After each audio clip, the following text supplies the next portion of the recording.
नमस्कार, मैं बलवीर ओला। Online learning academy Sikar के इस ऑनलाइन प्लेटफॉर्म पर आप सभी का स्वागत है। कल की क्लास में हम संविधान के भागों के बारे में पढ़ रहे थे। उसमें जो 22 भाग हैं संविधान के, उन 22 भागों में से 6-7 भागों की हमने चर्चा कर ली थी, जिसमें शुरुआत से हम चर्चा करें तो भाग 1 के अंतर्गत संघ और उनका राज्य क्षेत्र के बारे में बात हुई थी। भाग 2 में जब हम बात कर रहे थे तो नागरिकता से संबंधित थी। भाग 3 के अंतर्गत संघ ये मूल अधिकारों की बातें हो रही थी, जिसमें मूल अधिकार जैसे हम साधारणतया पढ़ते हैं तो अनुच्छेद 14 से शुरू होता है, 14 से लेकर 32 तक पढ़ते हैं। लेकिन जो मूल अधिकारों का चैप्टर है उसमें आर्टिकल 12 से शुरू होता है। भाग 3 के अंतर्गत 12 से लेकर 35 तक। 12 में अनुच्छेद 12 में राज्य की परिभाषा दे रखी है।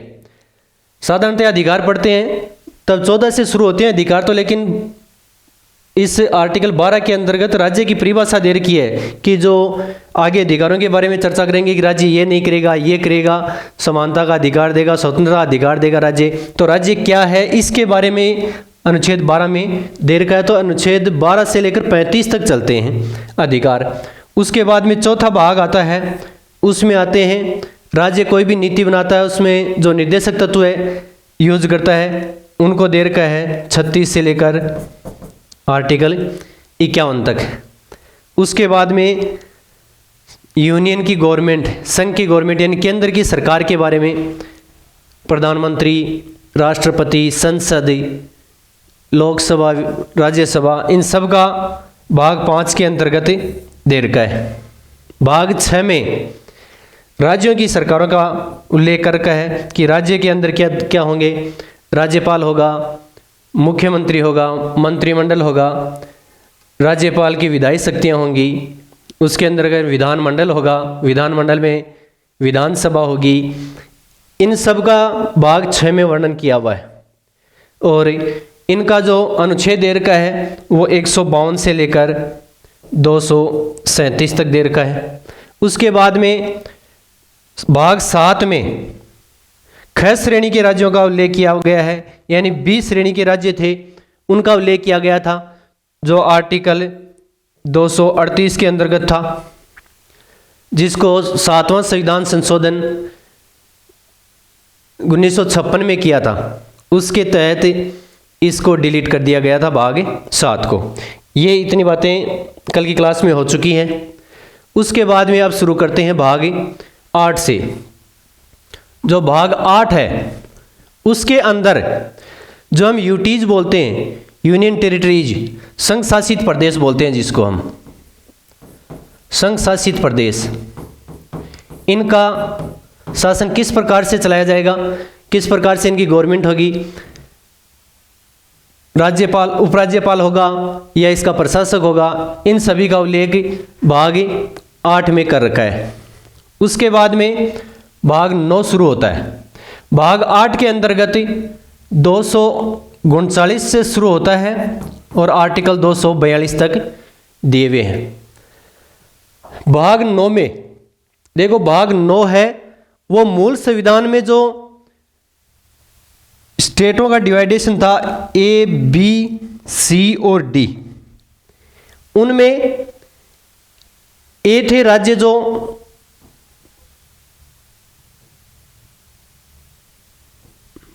ए में वो राज्य हैं कौन से, जो भाग 6 में हमने पढ़ा है।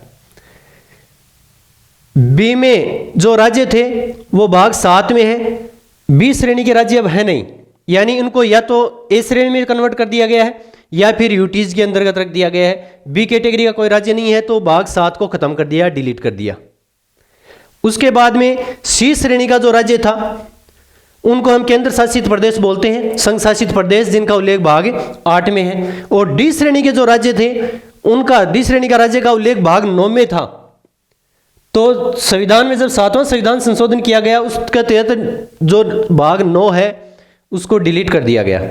लेकिन जब 73वां और 74वां संविधान संशोधन किया गया 1993 और 94 में लागू किया गया, उसके अंतर्गत ये भाग 9 वापस जोड़ दिया गया। देखो भाग 9 सबसे ज्यादा अनुच्छेदों वाला भाग कह सकते हैं, जिसके अंतर्गत एक ही अनुच्छेद है, उसके अंतर्गत ज्यादा उप अनुच्छेद बनाकर सबसे ज्यादा उप अनुच्छेद इसी भाग के अंतर्गत कर रखे हैं। जैसे इसके अंतर्गत अनुच्छेद है वैसे तो 243 नंबर का, लेकिन इस भाग 9 में भी डिवाइडेशन कर रखा है। भाग 9 लगा दिया, 9 ए कर दिया और 9 बी कर दिया, यानी इसके अंतर्गत 3 भाग हैं जिसको हम भाग 9 ही बोलते हैं। इसको स्थानीय स्वशासन से संबंधित व्यक्त किया जा सकता है, लेकिन इसका अलग अलग डिवाइडेशन यही कर दें ताकि आपको समझ में थोड़ा ज्यादा आए। भाग 9 में पंचायतों का उल्लेख किया गया, पंचायतें हैं भाग 9 में, और इसके अंतर्गत आर्टिकल दे रखे हैं 243 से लेकर, देखो आर्टिकल 243 एक ही है, लेकिन इसके आगे और आर्टिकलों को जोड़ दिया गया 243 ए, 243 बी, 243 सी, 243 डी, इस प्रकार से। तो यहां 243 से लेकर 243 ओ तक भाग 9 में है। जो पंचायतें हैं इनका उल्लेख भाग 9 में कर रखा है, और आर्टिकल है 243 से लेकर 243 ओ तक, यानी 243 हो गया, 243 ए, बी, सी, डी, इस प्रकार से ओ तक भाग 9 में उल्लेख है। भाग 9 एक के अंदर नगर पालिकाएं हैं, नगर पालिकाएं भाग 9 एक के अंतर्गत है। इसके अंतर्गत आर्टिकल है 243 ओ तक यहां रह गए, भाग 9 के अंतर्गत 243 ओ तक है। उसके बाद में 9 ए में 243 ओ के बाद में पी से शुरू होते हैं और जेड तक 243 जेड तक हो जाता है, फिर जेड ए, जेड बी, इस प्रकार से जोड़कर 243 जेड जी तक के आर्टिकल हैं वो इस भाग 9 ए में जुड़े हुए हैं। उसके बाद में भाग 9 बी है, इसमें आती हैं सहकारी समितियां, सहकारी समितियां भाग 9 बी के अंतर्गत सहकारी समितियां हैं, और इसके अंतर्गत यहां जी से शुरू कंप्लीट हो गया तो 243 जी के बाद में एच से शुरू होता है, 243 जेड एच से, 243 जेड एच से शुरू होकर 243 जेड टी तक भाग 9 बी के अंतर्गत आते हैं। यानी जो उप भाग बना रखे हैं वो सबसे ज्यादा भाग 9 के अंतर्गत ही है। 9 में 243 आर्टिकल वैसे एक ही है, लेकिन इसके उप आर्टिकल कितने हो गए, ए से लेकर जेड तक 26 तो हो गए, फिर जेड ए, जेड बी, ऐसे करके टी, 26 प्लस टी का मतलब हो गया 20, लगभग 46, और एक वो खुद मिलकर 243 खुद मिलकर लगभग 47 आर्टिकल हैं, 47 आर्टिकल हैं जो 243। लेकिन जब काउंटिंग करते हैं 395 अनुच्छेद है, उनके अंतर्गत इसको केवल एक ही आर्टिकल गिना जाता है, ऐसे नहीं कि इसको 46 आर्टिकल गिन रखें। उसके बाद में अगला भाग आता है भाग 10। भाग 10 के अंतर्गत अनुसूचित व जनजातीय क्षेत्र आते हैं। अनुसूचित व जनजातीय क्षेत्र, इसके अंतर्गत सरकार के द्वारा कुछ विशेष क्षेत्र होते हैं जिनका प्रशासन अलग से चलाना जरूरी हो जाता है किसी कारण से, जैसे इसमें जनजातियां रहती हैं या फिर कुछ अलग जातियां हों ऐसी जो सामान्य जनता में मिलती नहीं है, उनका क्षेत्र ये शासन संचालित करने के लिए एक भाग 10 बना रखा है, जिसके अंतर्गत आर्टिकल दे रखा है 244। अगला भाग आता है भाग 11। भाग 11 के अंतर्गत केंद्र और राज्य सरकारों के बीच में, केंद्र सरकार और राज्य सरकार के बीच में किस प्रकार की संबंध रखे जाएंगे, इनका उल्लेख संविधान के भाग 11 में कर रखा है। केंद्र व राज्य संबंध भाग 11 के अंतर्गत दे रखा है केंद्र व राज्यों के बीच संबंध, केंद्र व राज्य संबंध, केंद्र व राज्य संबंध, इसमें दे रखा है आर्टिकल 245 से लेकर आर्टिकल 263, जिसके अंतर्गत अंतर्राज्यीय परिषद आती है। आर्टिकल 245 से लेकर 263 तक केंद्र और राज्य के बीच में किस प्रकार से संबंध होंगे, इनका उल्लेख कर रखा है। उसके बाद में अगला भाग आता है भाग 12। भाग 12 में आता है वित्त, संपत्ति, संविदाएं व वाद। वित्त, संपत्ति, संविदाएं व वाद, यानी ये संपत्ति यानी टैक्सों का बंटवारा किस प्रकार से होगा, कौन से टैक्स केंद्र लेगी, कौन से टैक्स राज्य सरकार लेगी, टैक्स लागू कौन सी सरकार करेगी, केंद्र सरकार लागू करेगी या राज्य सरकार लागू करेगी। इसके अंतर्गत जितने भी जो बातें हैं वो सारे इस भाग 12 के अंतर्गत दे रखे हैं। कुछ टैक्स ऐसे होते हैं जो केंद्र सरकार लागू करती है, केंद्र सरकार ही इकट्ठा करती है। कुछ टैक्स ऐसे होते हैं जो केंद्र सरकार लागू करती है और राज्य सरकार इकट्ठा करती है। अब कुछ टैक्स ऐसे होते हैं केंद्र सरकार लागू करती है और राज्य सरकार इकट्ठा करके फिर आपस में डिवाइडेशन होता है। इन सब का उल्लेख इस भाग 12 में दे रखा है, जिसके अंतर्गत आर्टिकल 264 से लेकर 300 तक है। अब आर्टिकल 300 के आगे एक 300 क भी जोड़ रखा है। जो संपत्ति का अधिकार था अपना, अनुच्छेद 31 में अधिकारों में जहां संपत्ति का अधिकार था, वहां से मूल अधिकारों से संपत्ति के अधिकार को 44वें संविधान संशोधन के तहत हटा के यहां 300 क के अंतर्गत संपत्ति का अधिकार जोड़ दिया गया, यानी मूल अधिकार से हटा के इस कानूनी अधिकार बना दिया गया है। इस प्रकार से संपत्ति से संबंधित जो भी अनुच्छेद है वो इस भाग 12 के अंतर्गत है। अगला भाग आता है भाग 13, व्यापार, वाणिज्य व समागम। व्यापार, वाणिज्य व समागम, इसके अंतर्गत आर्टिकल 301 से लेकर 307 तक, आर्टिकल 301 से लेकर 307 तक भाग 13 के अंतर्गत उल्लेख किया गया है।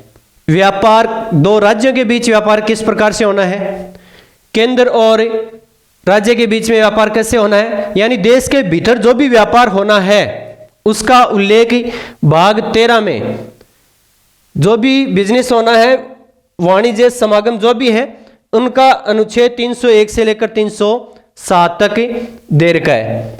उसके बाद में अगला भाग आता है भाग 14।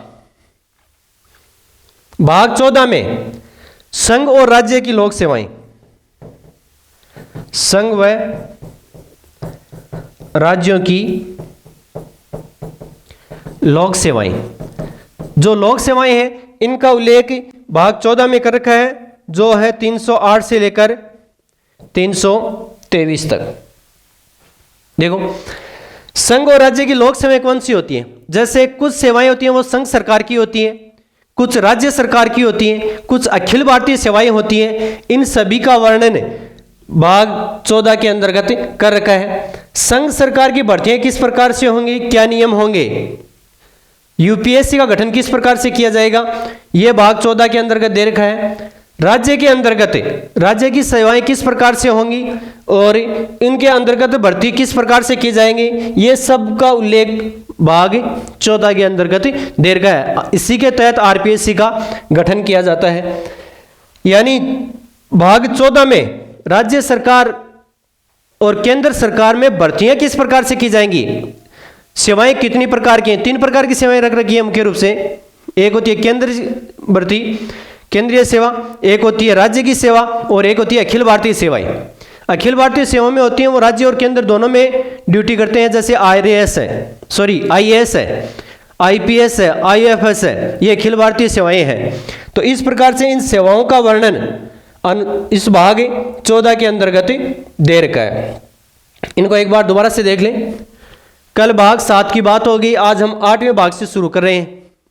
भाग 7 में जो ख श्रेणी के राज्य थे, उसके बाद में भाग 8 के अंतर्गत संघ शासित प्रदेश आ गए, जिनका उल्लेख भाग 8 में है 239 से लेकर 242 तक। उसके बाद में आता है पंचायतें, ये सबसे ज़्यादा पूछे जाने वाले आर्टिकलों में से है। अब आर्टिकल का क्या पता चले कि कौन सा मोस्ट होता है। जो एग्जाम में आ जाते हैं वो आर्टिकल मोस्ट हो जाते हैं।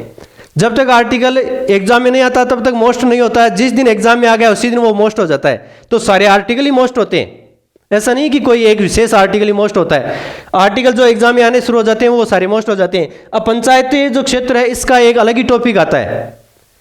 पॉलिटिकल साइंस के अंतर्गत एक बड़ा टॉपिक आ जाता है ये, इस वजह से इसमें से ज़्यादा आर्टिकल पूछ लिए जाते हैं, तो ये मोस्ट हो गया ज़्यादा।